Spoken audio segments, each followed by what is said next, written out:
How to enable biometric service in MacBook.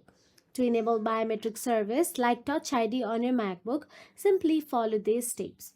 For MacBooks with a Touch ID sensor, tap on the Apple menu in the top left corner of your screen and a drop-down menu will appear. Then, from the drop-down, tap on the System Settings or Settings according to your Mac versions. Now in there, in the left hand side panel, look for the Touch ID and password.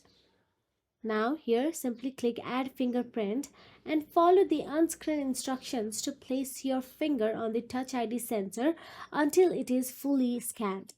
First of all, you will have to enter your MacBook password. Make sure to enter that one. Now, place your finger and let it be fully scanned. Now after adding your fingerprint, you can select to use Touch ID for various actions. Unlocking your MacBook, making purchases with Apple Pay, autofilling passwords according to your preferences. So that is it. If you found this video helpful, please like, share and subscribe, and thank you so much for watching.